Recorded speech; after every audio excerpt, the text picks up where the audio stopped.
Hello दोस्तों, मैं आशीष कुमार अपने यूट्यूब चैनल बिहार जी टेक्स में आपका स्वागत करता हूं। आज हम लोग आधुनिक भारत के अन्य जन आंदोलन के सभी प्रश्नों साथ ही इसके नोट्स भी पढ़ेंगे। यदि आप लोगों ने अब तक हमारा चैनल बिहार जी टेक्स सब्सक्राइब नहीं किया है तो इसे सब्सक्राइब कर लें, साथ ही बेल आइकन को जरूर दबाएं। तो आइए वीडियो को स्टार्ट करते हैं। सबसे पहले हम लोग इसके नोट्स को पढ़ेंगे। तो आइए इसके नोट्स को पढ़ते हैं। 1857 के विद्रोह के ठीक बाद बंगाल में नील विद्रोह जो कि 1859 से 60 ईस्वी में, सन्यासी विद्रोह 1763 से 1800 ईस्वी में, संथाल विद्रोह 1855 से 56 में तथा पावना उपद्रव 1873 से 76 ईस्वी में हुआ। नील विद्रोह की शुरुआत बंगाल के नादिया जिले के गोविंदपुर गांव में हुई। एक नील उत्पादक के दो भूतपूर्व कर्मचारियों दिगंबर विश्वास तथा विष्णु विश्वास के नेतृत्व में वहां के किसान एकजुट हुए तथा उन्हें नील की खेती बंद कर दी। आगे है 1860 तक नील आंदोलन नादिया, पावना, खुलना, ढाका, मालदा, दिनाजपुर आदि क्षेत्रों में फैल गया। बंगाल के बुद्धिजीवी वर्ग ने अखबारों में अपने लेखों द्वारा तथा अन्य सभाओं के माध्यम से इस विद्रोह के प्रति अपने समर्थन को व्यक्त किया। इसमें हिंदू पैट्रियाट के संपादक हरिश्चंद्र मुखर्जी की विशेष भूमिका रही है। नील बागान मालिकों के अत्याचारों का खुला चित्रण दीन बंधु मित्र ने अपने नाटक नील दर्पण में किया है। आगे है वंदे मातरम गीत बंकिम चंद्र चटर्जी की प्रसिद्ध उपन्यास आनंद मठ से लिया गया है। इस उपन्यास का कथानक सन्यासी विद्रोह पर आधारित है। 1896 ईस्वी में कांग्रेस के कलकत्ता अधिवेशन में वंदे मातरम को पहली बार गाया गया था। अंग्रेजी प्रभुसत्ता को सबसे सुनियोजित तथा गंभीर चुनौती बहावी आंदोलन से मिली, जो 19वीं शताब्दी के चौथे दशक से 7वें दशक तक चलता रहा। रायबरेली के सैयद अहमद बरेलवी भारत में इस आंदोलन के प्रवर्तक थे। वह अरब के अब्दुल बहाव से प्रभावित हुए, परंतु अधिक प्रभाव दिल्ली के एक संत शाह वली उल्लाह का था। सैयद अहमद बरेलवी के प्रयत्नों से इस आंदोलन की विचारधारा शीघ्र ही काबुल, उत्तर पश्चिमी सीमा प्रांत, बंगाल, बिहार, मध्य प्रांत आदि में फैल गई। कुछ समय के लिए इन्होंने 1830 ईस्वी में पेशावर पर कब्जा कर लिया और अपने नाम के सिक्के ढलवाए, किंतु अगले ही वर्ष वह बालाकोट की लड़ाई में मारे गए। सैयद अहमद बरेलवी की मृत्यु के बाद पटना इस आंदोलन का केंद्र बना। इस अवधि में आंदोलन का नेतृत्व मौलवी कासिम, विलायत अली, इनायत अली, अहमदुल्ला आदि ने किया। पटना के अतिरिक्त हैदराबाद, मद्रास, बंगाल, यूपी तथा बम्बई में भी इस आंदोलन की शाखाएं स्थापित की गई। अब आगे है कूका आंदोलन। तो आइए अब कूका आंदोलन के बारे में पढ़ते हैं। कूका आंदोलन बहावी आंदोलन से बहुत कुछ मिलता जुलता था। दोनों धार्मिक आंदोलन के रूप में आरंभ हुए, किंतु बाद में ये राजनीतिक आंदोलन के रूप में परिवर्तित हो गए, जिसका सामान्य उद्देश्य अंग्रेजों को देश से बाहर निकालना था। पश्चिमी पंजाब में कूका आंदोलन की शुरुआत 1840 ईस्वी में भगत जवाहरमल द्वारा की गई, जिन्हें मुख्तः सियान साहब के नाम से पुकारा जाता था। इनका उद्देश्य सिख धर्म में प्रचलित बुराइयों और अंधविश्वासों को दूर कर इस धर्म को शुद्ध करना था। 1872 ईस्वी में इस आंदोलन के नेता राम सिंह को रंगून निर्वासित कर दिया गया, जहां इनकी 1885 ईस्वी में मृत्यु हो गई। पागलपंथ एक अर्ध धार्मिक संप्रदाय था, जिसे उत्तरी बंगाल के करम शाह ने चलाया था। करम शाह के पुत्र तथा उत्तराधिकारी टीपू धार्मिक तथा राजनैतिक उद्देश्यों से प्रेरित थे। उसने जमींदारों के द्वारा मुजारों पर किए गए अत्याचारों के विरुद्ध आंदोलन किया। 1825 ईस्वी में टीपू ने शेरपुर पर अधिकार कर लिया तथा राजा बन बैठा। वह इतना शक्तिशाली हो गया कि स्वतंत्र सत्ता का प्रयोग करने वाला और प्रशासन को चलाने के लिए उसने एक न्यायाधीश, एक मजिस्ट्रेट और एक कलेक्टर नियुक्त किया। फराजी लोग बंगाल के फरीदपुर के हाजी शरियतुल्लाह द्वारा चलाए गए संप्रदाय के अनुयायी थे। ये लोग अनेक धार्मिक, सामाजिक तथा राजनैतिक आमूल परिवर्तनों का प्रतिपादक करते थे। शरियतुल्लाह के पुत्र दादू मियाँ ने बंगाल से अंग्रेजों को निकालने की योजना बनाई। यह विद्रोह 1838 से 60 ईस्वी के दौरान चलता रहा। अंत में इस संप्रदाय के अनुयायी बहावी दल में सम्मिलित हो गए। 1805 ईस्वी में वेलेज़ली ने ट्रावनकोर अर्थात केरल के महाराजा को सहायक संधि करने पर विवश किया। महाराजा संधि की शर्तों से अप्रसन्न था और इसलिए उसने सहायक संधि संबंधी कर देने में आनाकानी की। अंग्रेज रेजिडेंस का व्यवहार भी बहुत धृष्टापूर्ण था, जिसके फलस्वरूप दीवान वेलू थम्पी ने विद्रोह कर दिया, जिसमें नायर बटालियन ने उसका समर्थन किया। प्रारंभिक भारतीय क्रांतिकारियों में अग्रगण्य वासुदेव बलवंत फड़गे ने बम्बई प्रेसिडेंसी के रामोसी जनजाति के लोगों को संगठित करने, उन्हें प्रशिक्षित लड़ाकू बल में परिवर्तित किया और रामोसी कृषक जत्था की स्थापना की थी। आगे है गडकरी लोग मराठों के किलों में काम करने वाले उनके वंशानुगत कर्मचारी उन्हें मनमाने ढंग से भू राजस्व की वसूली, मराठा सेना से उन्हें सेवा मुक्त किए जाने और उनकी जमीनों को मामलतदारों की देखरेख के अधीन कर दिए जाने के विरुद्ध 1844 ईस्वी में कोल्हापुर में विद्रोह कर दिया। आगे है खोंद जनजाति के लोग तमिलनाडु से लेकर बंगाल और मध्य भारत तक फैले विस्तृत पहाड़ी क्षेत्रों में रहते थे और पहाड़ी क्षेत्र होने के कारण वे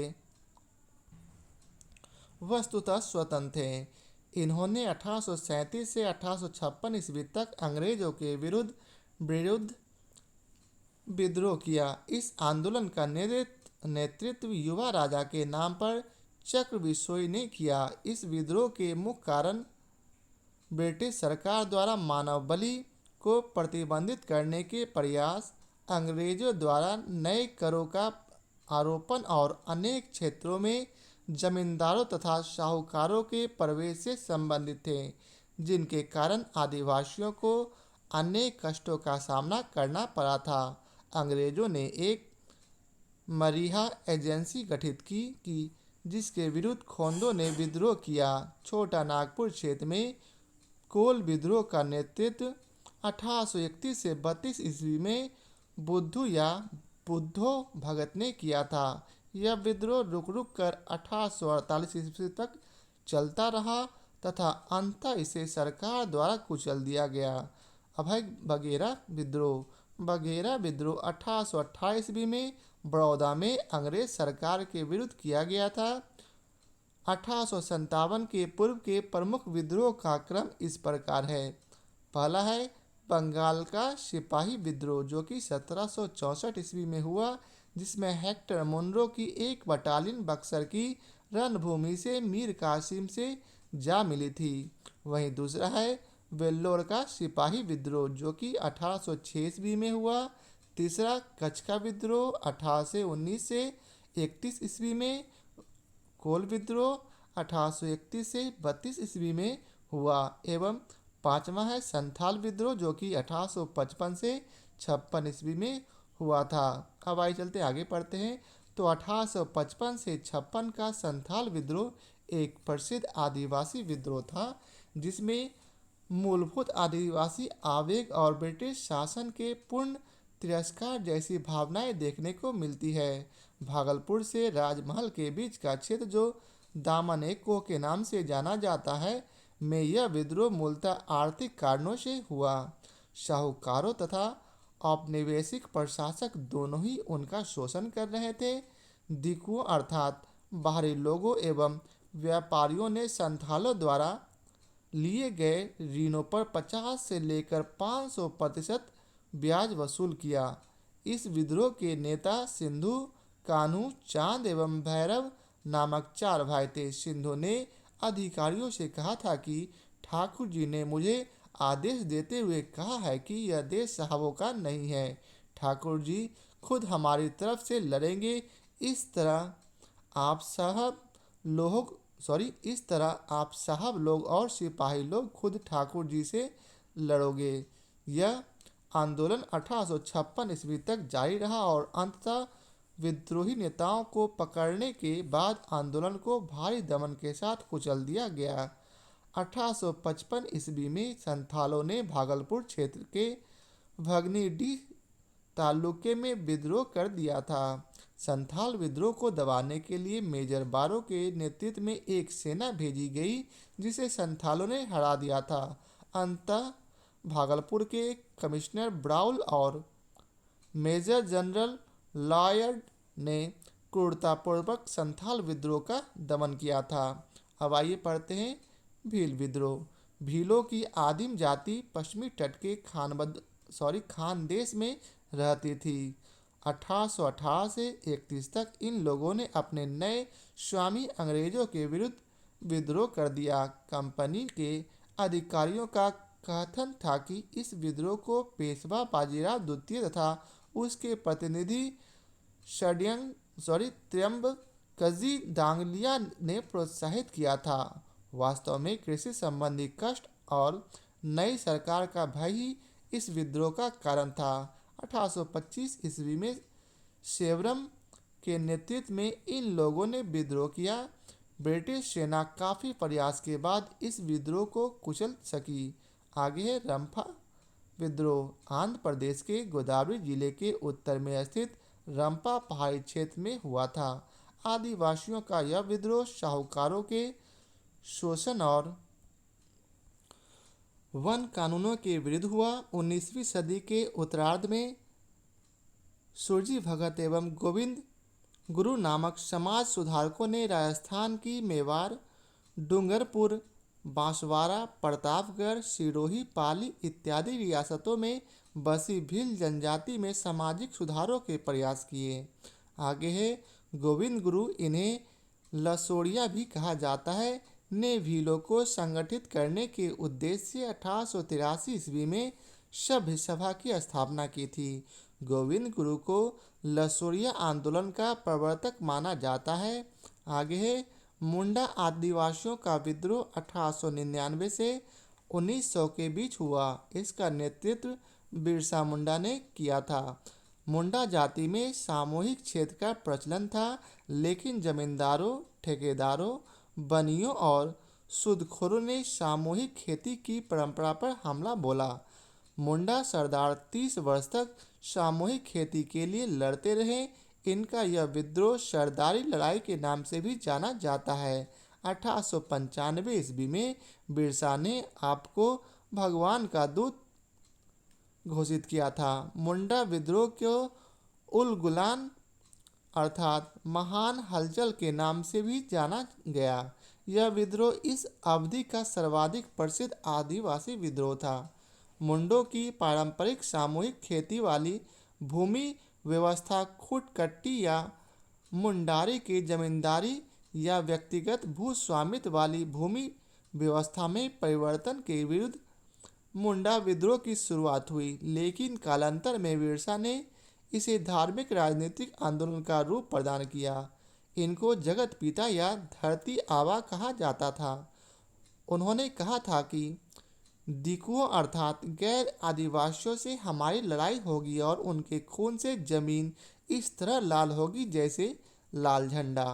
3 मार्च 1900 को चक्रधरपुर के जामकोई पई जंगल में सोते समय बिरसा को गिरफ्तार कर लिया गया और 9 जून 1900 को वो जेल में मर गए। बिरसा मुंडा का कार्यक्षेत्र रांची से लेकर भागलपुर तक था। बिरसा ने अनेक देवताओं की पूजा को छोड़कर अपने अनुयायियों से एक ईश्वर अर्थात सिंह बोगा की पूजा करने का आह्वान किया। ठक्कर बापा ने जनजातीय लोगों के संबंध में आदिवासी शब्द का प्रयोग किया था। ये हरिजन सेवक संघ के महासचिव थे। हौज अर्थात हो विद्रोह 1820 से 21 ईस्वी में हुआ था, जिसका केंद्र बिहार का संथाल परगना था। खैरवार आदिवासी आंदोलन भागीरथी मांझी के नेतृत्व में 1874 ईस्वी में हुआ था। संभलपुर की गद्दी के दावेदार सुरेंद्र साय ने यहाँ ब्रिटिश विरोधी आंदोलन का नेतृत्व किया। 1862 ईस्वी में उसने आत्मसमर्पण कर दिया था। मोपला विद्रोह केरल के मालाबार क्षेत्र में वर्ष 1921 में हुआ था। यहाँ पर काश्तकार अधिकतर बटाईदार मुसलमान थे तथा जमींदार अधिकतर हिंदू थे। यह आंदोलन जमींदारों के शोषण के खिलाफ था। अहोम विद्रोह, अब आइए चलते अहोम विद्रोह को देखते हैं। तो अहोम विद्रोह 1828 ईस्वी में प्रारंभ हुआ था। इसके नेता गोमधर कुंवर थे। ताना भगत आंदोलन का प्रारंभ उराव आदिवासियों के मध्य वर्ष 1914 में छोटा नागपुर में हुआ था। इस आंदोलन के नेतृत्वकर्ता जतरा भगत, बलराम भगत तथा देवमेनिया भगत आदि थे। अब आगे है महात्मा गांधी और उनकी विचारधाराओं से प्रभावित होने वाले पहले जनजातीय नेता जदो नाग थे। वे मणिपुर के नागा जनजाति के अग्रणी स्वतंत्रता सेनानी थे। अब आइए चलते हैं आगे देखते हैं। तो आगे है अब प्रश्न कोश। तो पहला प्रश्न है 1857 के विद्रोह के ठीक बाद बंगाल में निम्नलिखित में से कौन सा विप्लव हुआ? तो इसका उत्तर है सी, नील उपद्रव। 1857 के विद्रोह के ठीक बाद बंगाल में नील विद्रोह हुआ। सन्यासी विद्रोह 1763 से 1800 ईस्वी में, संथाल विद्रोह 1855 से 56 ईस्वी में तथा पावना उपद्रव 1873 से 76 ईस्वी में हुआ। नील विद्रोह की शुरुआत बंगाल के नादिया जिले के गोविंदपुर गांव में हुई। एक नील उत्पादक के दो भूतपूर्व कर्मचारियों दिगंबर विश्वास तथा विष्णु विश्वास के नेतृत्व में वहां के किसान एकजुट हुए तथा उन्होंने नील की खेती बंद कर दी। यह नील आंदोलन के इतिहास में अपनी मांगों को लेकर किए गए आंदोलन में सर्वाधिक व्यापक और जुझारू विद्रोह था। बंगाल का नील विद्रोह शोषण के विरुद्ध किसानों की सीधी लड़ाई थी। बंगाल के वे काश्तकार जो अपने खेतों में चावल की खेती करना चाहते थे, उन्हें यूरोपीय नील बागान मालिक नील की खेती करने के लिए मजबूर करते थे। नील की खेती से इनकार करने वाले किसानों को नील बागान मालिकों के दमनचक्र का सामना करना पड़ता था। सितंबर 1859 ईस्वी में उत्पीड़न किसानों ने अपने खेतों में नील न उगाने का निर्णय लेकर बागान मालिकों के विरुद्ध विद्रोह कर दिया। 1860 ईस्वी तक नील आंदोलन नादिया, पावना, खुलना, ढाका, मालदा, दिनाजपुर आदि क्षेत्रों में फैल गया। किसानों की एकजुटता के कारण बंगाल में 1860 तक सभी नील कारखाने बंद हो गए। बंगाल के बुद्धिजीवी वर्ग ने अखबारों में अपने लेखों द्वारा तथा जनसभाओं के माध्यम से इन विद्रोहों के प्रति अपने समर्थन को व्यक्त किया। इसमें हिंदू पैट्रियट के संपादक हरिश्चंद्र मुखर्जी की विशेष भूमिका रही। नील बागान मालिकों के अत्याचारों का खुला चित्रण दीनबंधु मित्र ने अपने नाटक नील दर्पण में किया है। अब आइए चलते अगले प्रश्न पर। तो अगला प्रश्न है नील कृषकों की दुर्दशा पर लिखी गई पुस्तक नील दर्पण के लेखक कौन थे? तो इसका उत्तर है बी, दीनबंधु मित्र। अगला प्रश्न है नील दर्पण नाटक के लेखक कौन थे? तो इसका उत्तर है सी, दीनबंधु मित्र। अगला प्रश्न है वंदे मातरम गीत किसने लिखा?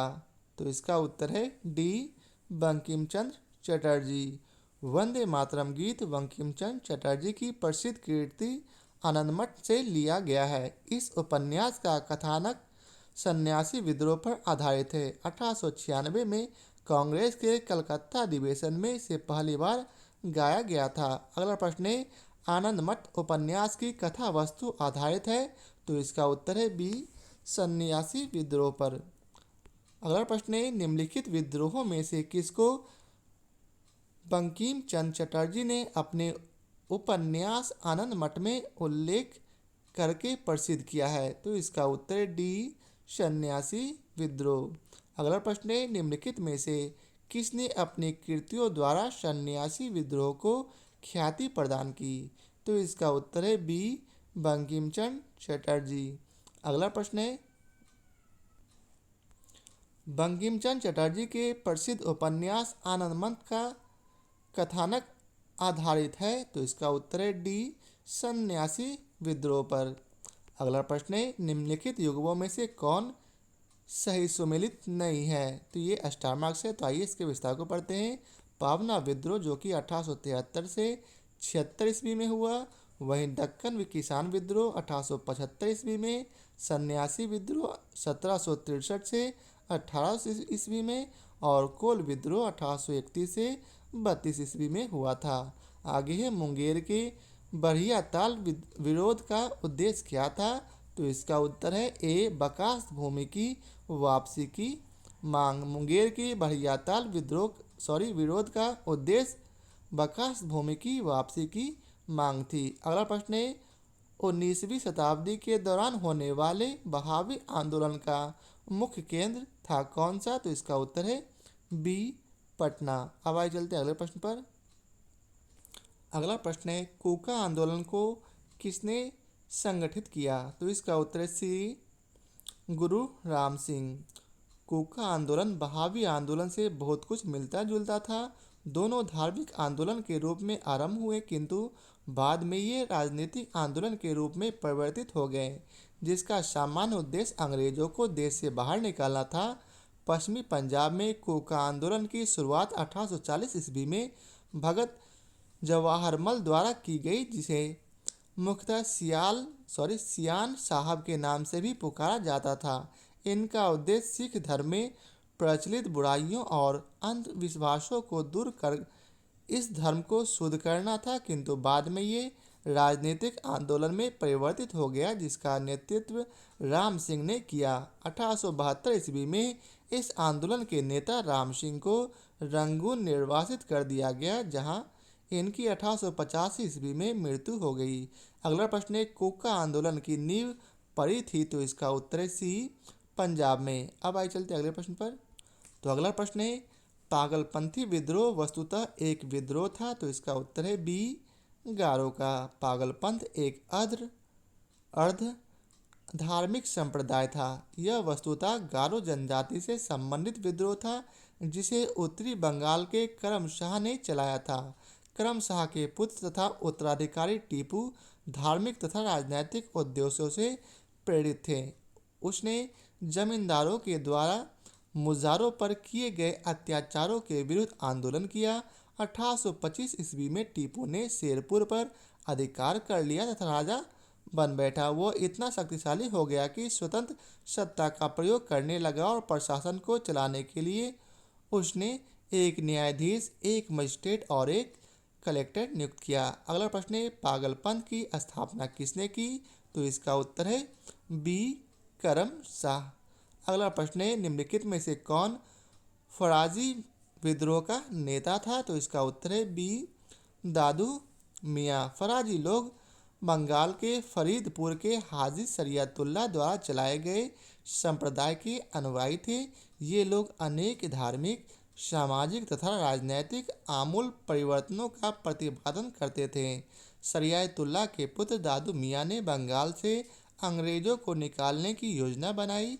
यह विद्रोह 1838 से 1860 ईस्वी के दौरान चलता रहा। अंत में इस संप्रदाय के अनुयायी बहावी दल में सम्मिलित हो गए। अगला प्रश्न है, फराजी कौन थे, तो इसका उत्तर है ए, हाजी शरियतुल्लाह के अनुयायी। अब आइए चलते हैं अगले प्रश्न पर। वेलुथम्पी ने अंग्रेजों के विरुद्ध आंदोलन का नेतृत्व किया था, तो इसका उत्तर है ए, केरल में। 1805 ईस्वी में वेलेजली ने ट्रावनकोर अर्थात केरल के महाराज को सहायक संधि करने पर विवश किया। महाराजा संधि की शर्तों से अप्रसन्न था और इसलिए उसने सहायक संधि संबंधी कर देने से आनाकानी की तथा यह धन बकाया होता चला गया। अंग्रेज रेजिडेंस का व्यवहार भी बहुत धृष्टापूर्ण था, जिसके फलस्वरूप दीवान वेलुथम्पी ने विद्रोह कर दिया, जिसमें नायर बटालियन ने उनका समर्थन किया। अंग्रेजों को एक बहुत बड़ी सेना इस विद्रोह का दमन करने के लिए भेजनी पड़ी थी। अगला प्रश्न है महाराष्ट्र में रामोसी कृषक जत्था किसने स्थापित किया था? तो इसका उत्तर है सी, वासुदेव बलवंत फड़के। प्रारंभिक भारतीय क्रांतिकारियों में अग्रगण्य वासुदेव बलवंत फड़के ने बम्बई प्रेसिडेंसी के रामोसी जनजाति के लोगों को संगठित करके उन्हें प्रशिक्षित लड़ाकू बल में परिवर्तित किया और रामोसी कृषक जत्था की स्थापना की थी। फड़के को गिरफ्तार करके काला पानी की सजा दी गई तथा 1883 ईस्वी में आमरण अनशन से उनकी मृत्यु हो गई। अगला प्रश्न है रामोसी विद्रोह सही रूप में किस भौगोलिक इलाके में हुआ था? तो इसका उत्तर है डी, पश्चिमी घाट। पश्चिमी घाट में रहने वाले रामोसी जाति के लोगों ने 1822 ईस्वी में अपने नेता सरदार चित्तर सिंह के नेतृत्व में रामोसी विद्रोह किया। रामोसियों ने सतारा के आसपास के क्षेत्रों को लूटा और किलों पर भी आक्रमण कर दिया। 1825 से 26 ईस्वी में भयंकर अकाल और अनाभाव के कारण इन्होंने उमाजी के नेतृत्व में पुनः विद्रोह किया। अगला प्रश्न है निम्नलिखित में से कौन सा स्थान गडकरी विद्रोह का केंद्र था? तो इसका उत्तर है बी, कोल्हापुर। अब आइए चलते अगले प्रश्न पर। मानव बलि प्रथा का निषेध करने के कारण अंग्रेजों के विरुद्ध विद्रोह करने वाली जनजाति का नाम? तो इसका उत्तर है बी, खोन। खोन जनजाति के लोग तमिलनाडु से लेकर बंगाल और मध्य भारत तक फैले विस्तृत पहाड़ी क्षेत्रों में रहते थे और पहाड़ी क्षेत्र होने के कारण वे वस्तुतः स्वतंत्र थे। इन्होंने 1837 से 1856 ईस्वी तक अंग्रेजों के विरुद्ध विद्रोह किया। इस आंदोलन का नेतृत्व युवा राजा के नाम पर चक्रविसोई ने किया। इस विद्रोह के मुख्य कारण ब्रिटिश सरकार द्वारा मानव बलि को प्रतिबंधित करने के प्रयास, अंग्रेजों द्वारा नए करों का आरोपण और अनेक क्षेत्रों में जमींदारों तथा साहूकारों के प्रवेश से संबंधित थे, जिसके कारण आदिवासियों को अनेक कष्टों का सामना करना पड़ा। अंग्रेजों ने एक मरीहा एजेंसी गठित की जिसके विरुद्ध खोदों ने विद्रोह किया, परंतु 1855 ईस्वी में चक्रविसोई लुप्त हो गया, जिसके बाद यह आंदोलन समाप्त हो गया। अगला प्रश्न है कोल विद्रोह का नेतृत्व किसने किया? तो इसका उत्तर है ए, बुद्धू भगत। छोटा नागपुर क्षेत्र में कोल विद्रोह का नेतृत्व 1831 ईस्वी से 32 ईस्वी में बुद्धो भगत ने किया था। अगला प्रश्न है बागेला विद्रोह कहाँ हुआ? तो इसका उत्तर है डी, बड़ौदा में। अब आइए चलते अगले प्रश्न पर। तो अगला प्रश्न है ब्रिटिश औपनिवेशिक व्यवस्था के विरुद्ध 1857 से पूर्व में भारत के विभिन्न भागों में हुए विभिन्न विद्रोहों को सही घटनाक्रम के अनुसार रखें। इसमें आपको सही घटनाक्रम में आपको बतलाना है, तो आप लोग इसका मिलान कर सकते हैं। हम लोग डायरेक्ट चलते हैं इसके विस्तार पर। 1857 के पूर्व के उपयुक्त विद्रोहों का क्रम इस प्रकार है। सबसे पहले बंगाल का सिपाही विद्रोह जो कि 1764 ईस्वी में, जिसमें हेक्टर मुनरो की एक बटालियन बक्सर की रणभूमि में मीर कासिम से जा मिली थी। वहीं दूसरा है बेल्लोर का सिपाही विद्रोह जो कि 1806 ईस्वी में हुआ। कच्छ का विद्रोह 1819 से 31 ईस्वी में हुआ। कोल विद्रोह 1831 से 32 ईस्वी में हुआ और पांचवा संथाल विद्रोह 1855 से 56 ईस्वी में हुआ। अब आइए चलते अगले प्रश्न पर। तो अगला प्रश्न है वेल्लोर का विद्रोह किस गवर्नर जनरल के समय हुआ था? तो इसका उत्तर है डी, सर जॉर्ज बार्लो। 1806 ईस्वी में सैनिकों ने अपने सामाजिक तथा धार्मिक रीति रिवाजों में हस्तक्षेप करने के कारण वेल्लोर में विद्रोह कर दिया तथा मैसूर के राजा का झंडा फहरा दिया। वेल्लोर का विद्रोह governor general sir George Barlow के समय हुआ था। Governor general sir George Barlow का कार्यकाल 1805 ईस्वी से 1807 ईस्वी तक था। अगला प्रश्न है, छोटा नागपुर जनजातीय विद्रोह कब हुआ था? तो इसका उत्तर है, तो ये स्टार मार्क्स है, तो आइए इसके विस्तार को पढ़ते हैं।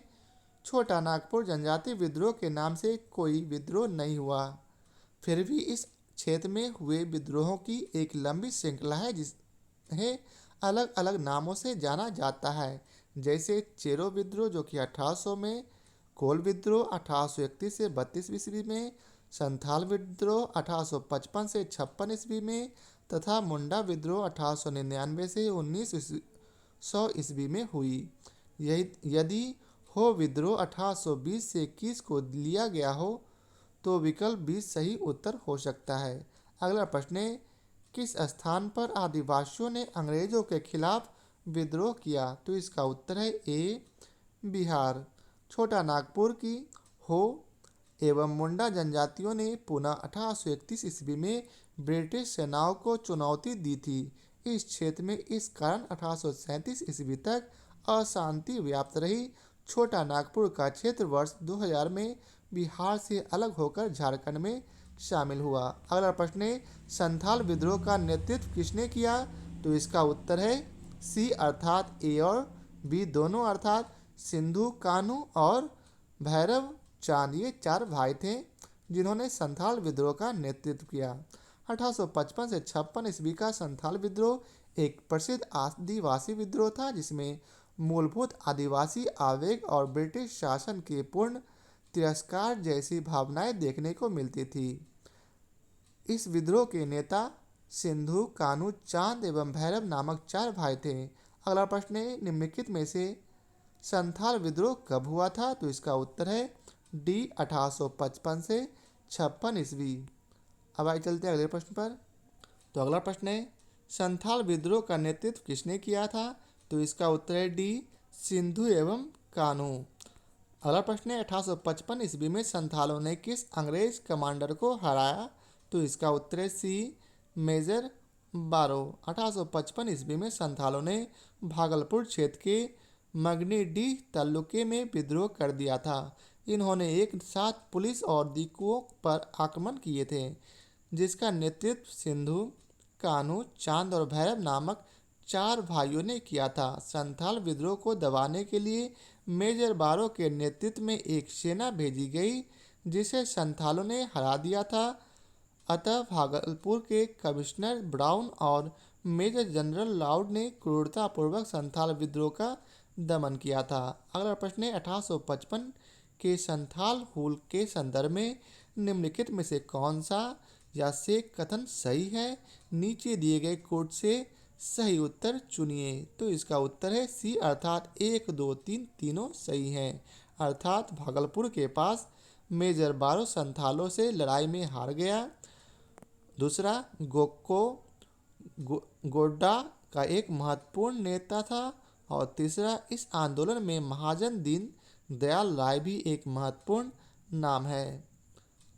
जुलाई 1855 ईस्वी में संथालों ने विद्रोह का बिगुल बजाया। कलकत्ता के मेजर बारो और पूर्णिया से सेना की एक टुकड़ी संथालों का दमन करने के लिए भेजी गई, जो भागलपुर के निकट पीर पैती के मैदान में संथालों से संघर्ष में पराजित हो गई। बाद में विद्रोह का दमन कैप्टन अलेक्जेंडर ने किया। गोड्डा वर्तमान में झारखंड राज्य के अंतर्गत संथाल परगना में आता है। गोक्को यहाँ का एक महत्वपूर्ण नेता था। महाजन दीन दयाल राय भी शोषणकर्ताओं में शामिल थे। गंगा घाटी क्षेत्र पर संथालों का वर्चस्व नहीं था। यह विद्रोह भागलपुर से वर्धमान तक फैल गया था। अब आइए चलते हैं अगले प्रश्न पर। तो अगला प्रश्न है, संथाल विद्रोह के शांत हो जाने के बाद औपनिवेशिक शासन द्वारा कौन सा या से उपाय किए गए? तो इसका उत्तर है सी, अर्थात 1 और 2 दोनों, अर्थात संथाल परगना नामक राज्य क्षेत्रों का सृजन किया गया। और दूसरा, किसी संथाल का गैर संथाल को भूमि अंतरण करना गैर कानूनी हो गया। अब आइए चलते हैं इसके विस्तार को पढ़ते हैं। 1855 से 56 ईस्वी का संथाल विद्रोह बिहार एवं उड़ीसा का एक प्रसिद्ध आदिवासी आंदोलन था। यह विद्रोह 1856 ईस्वी तक जारी रहा और अंग्रेज सरकार एक बड़ी सैन्य कार्रवाई के बाद इस विद्रोह को दबाने में सफल रही। अंग्रेज सरकार ने अलग संथाल परगना की मांग को मानकर क्षेत्र में शांति स्थापित की। इसके बाद 1855 ईस्वी में भागलपुर और वीरभूम का बंटवारा कर संथाल परगना जिला बनाया गया। साथ ही किसी संथाल आदिवासी का गैर संथालों को भूमि अंतरण गैर कानूनी हो गया। झारखंड में जमीन की खरीद फरोख्त हेतु CAT, SPTA और शेड्यूल रेगुलेशन एक्ट प्रभावी है। अब अगला प्रश्न है, निम्नलिखित में से कौन सी घटना महाराष्ट्र में घटित हुई? तो इसका उत्तर है A, भील विद्रोह। अब आइए पढ़ते हैं भील विद्रोह के बारे में। तो भील विद्रोह, भीलों की आदिम जाति पश्चिमी तट के खानदेश में रहती थी। 1818 से 31 ईस्वी तक इन लोगों ने अपने नए स्वामी अंग्रेजों के विरुद्ध विद्रोह कर दिया। कंपनी के अधिकारियों का कथन था कि इस विद्रोह को पेशवा बाजी राव द्वितीय तथा उसके प्रतिनिधि त्र्यंबकजी दांगलिया ने प्रोत्साहित किया था। वास्तव में कृषि संबंधी कास्ट तथा नई सरकार का भय ही इस विद्रोह का कारण था। 1825 ईस्वी में शेवरम के नेतृत्व में इन लोगों ने विद्रोह किया। ब्रिटिश सेना काफ़ी प्रयास के बाद इस विद्रोह को कुचल सकी। अब है कोल विद्रोह, जो कि रांची, सिंहभूम, हजारीबाग, पालामऊ और मानभूम के पश्चिमी क्षेत्रों में फैला। वहीं रंपा विद्रोह आंध्र प्रदेश के गोदावरी जिले के उत्तर में स्थित रामपास पहाड़ी क्षेत्र में हुआ। आदिवासियों का यह विद्रोह शाहूकारों के शासन और वन कानून के विरुद्ध था। वहीं संथाल विद्रोह 1855 से 56 ईस्वी में हुआ। यह विद्रोह मुख्यतः भागलपुर से राजमहल के बीच के क्षेत्र में केंद्रित था। अब आइए चलते हैं अगले प्रश्न पर। अगला प्रश्न है, मेवाड़, बांगर और पास के क्षेत्रों के भीलों में सामाजिक सुधार के लिए लसोडिया आंदोलन का सूत्रपात किसने किया? तो इसका उत्तर है B, गोविंद गिरी। 19वीं सदी के उत्तरार्ध में सूरजी भगत और गोविंद गिरी नामक समाज सुधारकों ने राजस्थान की मेवाड़, डूंगरपुर, बांसवाड़ा, प्रतापगढ़, सिरोही, पाली इत्यादि रियासतों में बसी भील जनजाति में सामाजिक सुधारों के प्रयास किए। गोविंद गिरी ने भीलों को संगठित करने के उद्देश्य से 1883 ईस्वी में सभ्य सभा की स्थापना की थी। गोविंद गिरी को लसोड़िया आंदोलन का प्रवर्तक माना जाता है। अब अगला प्रश्न है, उलगुलान विद्रोह किसने किया था? तो इसका उत्तर है D, बिरसा मुंडा। अब आइए चलते हैं अगले प्रश्न पर। तो अगला प्रश्न है, जिन आदिवासी नेता को जगत पिता अर्थात धरती आबा कहा जाता था वह था? तो इसका उत्तर है D, बिरसा मुंडा। अब आइए चलते हैं अगले प्रश्न पर। मुंडा विद्रोह का नेता कौन था? तो इसका उत्तर है A, बिरसा। अगला प्रश्न है, मुंडाओं ने विद्रोह खड़ा किया? तो इसका उत्तर है 1895 ईस्वी में। अगला प्रश्न है, बिरसा को सोते हुए पकड़ा गया कब? तो इसका उत्तर है E, अर्थात बिरसा मुंडा को 3 मार्च 1900 को चक्रधरपुर के जामकोपाई वन में सोते समय गिरफ्तार कर लिया गया था और 9 जून 1900 को जेल में ही रहस्यमय तरीके से उनकी मृत्यु हो गई। अगला प्रश्न है, बिरसा मुंडा किसके पक्ष में थे? तो इसका उत्तर है D, इनमें से कोई नहीं। 1899 से 1900 ईस्वी के बीच मुंडा आदिवासियों ने बिरसा मुंडा के नेतृत्व में विद्रोह किया। यह विद्रोह भूमि व्यवस्था में परिवर्तन एवं दिकुओं के विरुद्ध था। बिरसा द्वारा मुंडा जाति का शासन स्थापित करने की बात कही गई, परंतु वे किसी राज्य विशेष की स्थापना के पक्षधर नहीं थे। अगला प्रश्न है, बिरसा मुंडा का कार्य क्षेत्र कौन सा था? तो इसका उत्तर है B, रांची। अब आइए चलते हैं अगले प्रश्न पर। अगला प्रश्न है, जनजाति लोगों ने के संबंध में आदिवासी शब्द का प्रयोग किया था? तो इसका उत्तर है B, ठक्कर बापा ने। ठक्कर बापा ने जनजाति लोगों के संबंध में आदिवासी शब्द का प्रयोग किया था। ये हरिजन सेवक संघ के महासचिव थे। वर्ष 1933 से 34 के दौरान इन्होंने गांधी के साथ हरिजनों की दशा देखने जानने के लिए भारत का भ्रमण किया।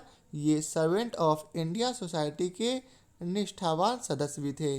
अगला प्रश्न है, भारत में 19वीं शताब्दी के जनजातीय विद्रोह के लिए निम्नलिखित में से कौन से तत्व ने साझाकरण मुहैया किया? तो इसका उत्तर है डी, अर्थात जनजातीय समुदायों की प्राचीन भूमि संबंधी व्यवस्था का संपूर्ण विदारण।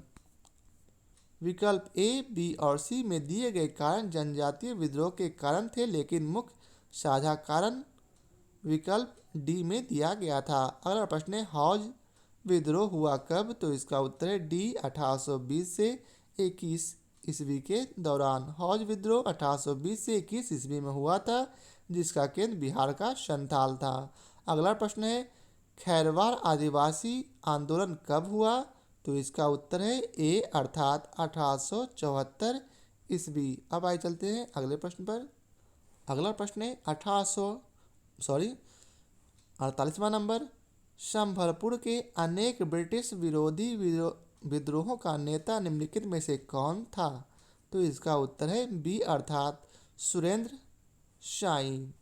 संभलपुर की गद्दी के दावेदार सुरेंद्र शाही ने यहाँ ब्रिटिश विरोधी आंदोलन का नेतृत्व किया। 1862 ईस्वी में उसने आत्मसमर्पण कर दिया था। अगला प्रश्न है, निम्नलिखित घटनाओं पर विचार कीजिए। इसमें आपको इनका सही कालक्रम बतलाना है और उसके क्रम के अनुसार इन्हें सजाना है। तो आइए चलते हैं इसके डायरेक्ट इसके विस्तार को देखते हैं। तो सबसे पहले संथाल विद्रोह 1855 से 56 में हुआ। उसके बाद सिपाही विद्रोह 1857 में, फिर नील विद्रोह 1859 से 60 ईस्वी में, और फिर दक्कन दंगे 1875 ईस्वी में। अगला प्रश्न है, 1857 के पश्चात निम्नलिखित लोकप्रिय आंदोलन हुए, तो इसे भी क्रम से बतलाना है। तो इसका उत्तर है बी, अर्थात 2, 3 और 4। दिए गए विकल्पों में संथाल विद्रोह 1855 से 56 ईस्वी में, नील विद्रोह 1859 से 60 ईस्वी में, दक्कन कृषकों के दंगे 1875 ईस्वी में तथा बिरसा मुंडा विद्रोह 1899 से 1900 ईस्वी में हुआ था। अतः स्पष्ट है कि इसका अभीष्ट उत्तर विकल्प बी होगा। अब आइए चलते हैं अगले प्रश्न पर। तो अगले प्रश्न में आपको मिलान करना है। तो अब आइए हम लोग डायरेक्ट चलते हैं इसके विश्लेषण पर। वर्ष 1921 में मोपला विद्रोह मालाबार अर्थात केरल में, पावना विद्रोह 1873 ईस्वी से 76 ईस्वी में तक पावना में अर्थात बंगाल में, एका आंदोलन अवध में 1921 ईस्वी में तथा बिरसा मुंडा विद्रोह तत्कालीन बिहार में 1899 से 1900 ईस्वी में हुआ था। अब आइए चलते हैं अगले प्रश्न पर। तो अगला प्रश्न में भी आपको मिलान करना है, तो आप लोग चाहें तो इसे मिलान कर सकते हैं। हम लोग डायरेक्ट चलते हैं इसके विश्लेषण पर। पावना विद्रोह 1873 से 85 ईस्वी में हुआ। वहीं एका विद्रोह 1922 ईस्वी में, संथाल विद्रोह 1855 से 56 ईस्वी में और ताना भगत आंदोलन 1819 ईस्वी में हुआ था। अगला प्रश्न है, एका आंदोलन का प्रारंभ किया गया था? तो इसका उत्तर है डी, अर्थात उत्तर प्रदेश के हरदोई, बाराबंकी एवं अन्य स्थानों के किसानों द्वारा। एका आंदोलन का प्रारंभ उत्तर प्रदेश के हरदोई, बहराइच, सीतापुर आदि जिलों में किसानों द्वारा प्रारंभ किया गया था। इस आंदोलन का मुख्य मुद्दा निर्धारित लगान से 50% अधिक लगान वसूलना था। इस आंदोलन का नेतृत्व पिछड़ी जाति के मदारी पाशी ने किया था। अब अगला प्रश्न है, 1921 का मोपला विद्रोह कब हुआ था? तो इसका उत्तर है कहाँ हुआ था? तो इसका उत्तर है सी, केरल में। मोपला विद्रोह केरल के मालाबार क्षेत्र में वर्ष 1921 ईस्वी में हुआ था। यहाँ पर काश्तकार अधिकतर बटाईदार मुसलमान थे तथा जमींदार अधिकतर हिंदू थे। आंदोलन जमींदारों के शोषण के खिलाफ था। अगला प्रश्न है, मोपला आंदोलन 1921 कहाँ हुआ था? तो इसका उत्तर है बी, मालाबार। अगला प्रश्न है, 1921 ईस्वी का मोपला विद्रोह हुआ था? तो इसका उत्तर है सी, मालाबार। बार में दक्षिण मालाबार अर्थात केरल के मुसलमान पट्टेदारों तथा खेतिहरों को मोपला कहते थे। यहाँ जमींदार हिंदुओं की ऊंची जातियों नंबूदरी तथा नायर जातियों से थे। वर्ष 1921 के मोपला विद्रोह के दो कारण थे। पहला, जमींदारों का अत्याचार, दूसरा, अंग्रेजी सरकार की खिलाफत विरोधी नीतियाँ। अब आइए चलते अगले प्रश्न पर। तो अगला प्रश्न में आपको मिलान करना है, तो आप लोग चाहें तो इसके वीडियो को रोक कर मिलान कर सकते हैं। हम लोग डायरेक्ट चलते हैं इसके विश्लेषण पर। बैरकपुर में विद्रोह नवंबर 1824 ईस्वी में हुआ। बरहामपुर का विद्रोह फरवरी 1857 में हुआ। संथाल का विद्रोह सिंधु तथा कान्हू के नेतृत्व में 1855 से 56 ईस्वी में हुआ। 1806 ईस्वी में सैनिकों ने अपने सामाजिक तथा धार्मिक रीति रिवाजों में हस्तक्षेप करने के कारण वेल्लोर में विद्रोह कर मैसूर के राजा का झंडा फहरा दिया था। अगला प्रश्न है जिसमें फिर से आपको मिलान करना है, तो आप लोग चाहें तो फिर से इसे देख लें और मिलान करें। हम लोग डायरेक्ट चलते हैं इसके विश्लेषण पर। अहोम विद्रोह 1828 ईस्वी में हुआ। वहीं कोल विद्रोह 1831 से 32 ईस्वी में, संथाल विद्रोह 1855 से 56 ईस्वी में और मोपला विद्रोह 1921 ईस्वी में हुआ था। अगला प्रश्न है निम्नलिखित में से कौन सा सही सुमेलित नहीं है, तो इसका उत्तर है सी और डी, अर्थात कोली विद्रोह गुजरात में नहीं हुआ था और चुआर विद्रोह मध्य प्रदेश में नहीं हुआ था। अब आइए चलते इसके विस्तार को पढ़ते हैं। मोपला विद्रोह वर्ष 1921 में केरल के मालाबार क्षेत्र में मोपलाओं द्वारा किया गया था। प्रारंभ में यह विद्रोह अंग्रेज हुकूमत के खिलाफ था। महात्मा गांधी, शौकत अली, मौलाना अब्दुल कलाम आज़ाद जैसे नेताओं का सहयोग इस आंदोलन को प्राप्त हुआ था। कोका विद्रोह का आरंभिक स्वरूप धार्मिक था, किंतु बाद में यह राजनीतिक विद्रोह के रूप में परिवर्तित हो गया। इस विद्रोह की शुरुआत पंजाब में लगभग 1840 ईस्वी में भगत जवाहर मल द्वारा की गई थी। इन्हें सियान साहब के नाम से भी जाना जाता था। राम सिंह के समय में यह आंदोलन जोर पकड़ा, लेकिन अंग्रेजों ने 1872 ईस्वी में इन्हें गिरफ्तार कर रंगून निर्वासित कर दिया। कोली विद्रोह 1784 से 1785 ईस्वी के मध्य महाराष्ट्र में हुआ था। अंग्रेजी शासन के विरुद्ध चुआरों का विद्रोह 1768 ईस्वी में किया गया। मिदनापुर जिले की आदिम जाति के चुआर लोगों ने भूमिकर तथा अकाल के कारण उत्पन्न आर्थिक संकट से प्रभावित होकर यह विद्रोह किया। अगला प्रश्न है अंग्रेजों के विरुद्ध भीलों द्वारा क्रांति प्रारंभ की गई थी, तो इसका उत्तर है ए, मध्य प्रदेश एवं महाराष्ट्र में। भीलों की आदिम जाति पश्चिमी तट के खानदेश क्षेत्र में निवास करती थी। 1818 से 31 के दौरान इन लोगों ने अपने नए स्वामी अंग्रेजों के विरुद्ध विद्रोह कर दिया था। यह विद्रोह मुख्यतः महाराष्ट्र तथा कुछ मध्य प्रदेश के क्षेत्र में विस्तारित था। इसके अतिरिक्त 19वीं से 20वीं शताब्दी में राजस्थान में भी भील विद्रोह हुए थे।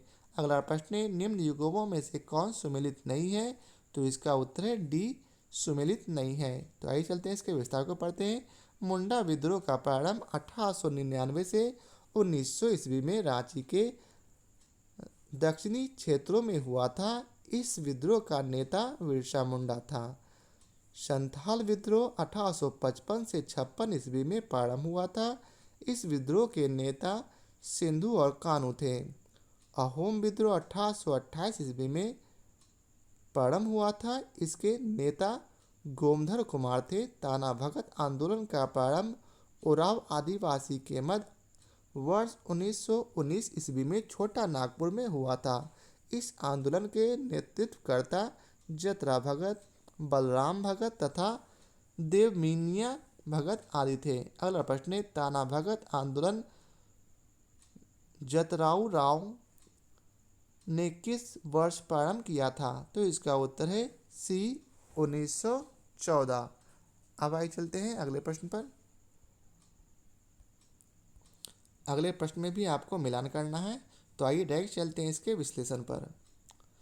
कुकी विद्रोह 1917 से 19 ईस्वी में मणिपुर एवं त्रिपुरा में कूका विद्रोह 1840 से 72 ईस्वी में पंजाब में, पावना विद्रोह 1873 से 76 ईस्वी में बंगाल में तथा बिरसा मुंडा विद्रोह 1899 से 1900 में बिहार में हुआ था। अगला प्रश्न है, महात्मा गांधी एवं उनके विचारों से प्रभावित होने वाले प्रथम आदिवासी थे। तो इसका उत्तर है बी, जोड़ा नाग।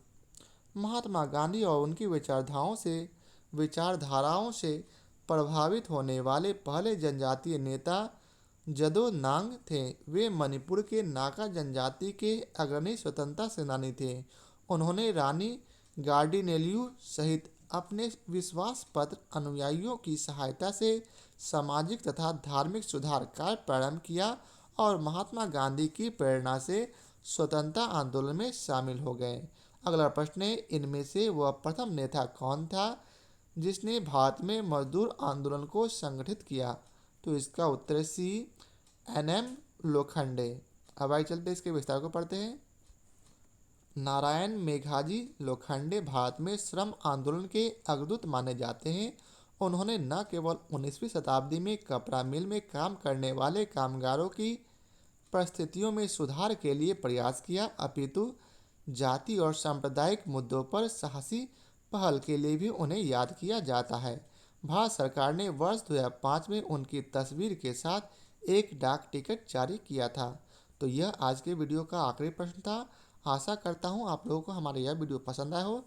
यदि आप लोगों को हमारा यह वीडियो पसंद आया हो तो इसे लाइक और शेयर जरूर करें। फिर मिलते हैं नए चैप्टर आधुनिक भारत में शिक्षा का विकास के साथ। आज के लिए बहुत बहुत धन्यवाद।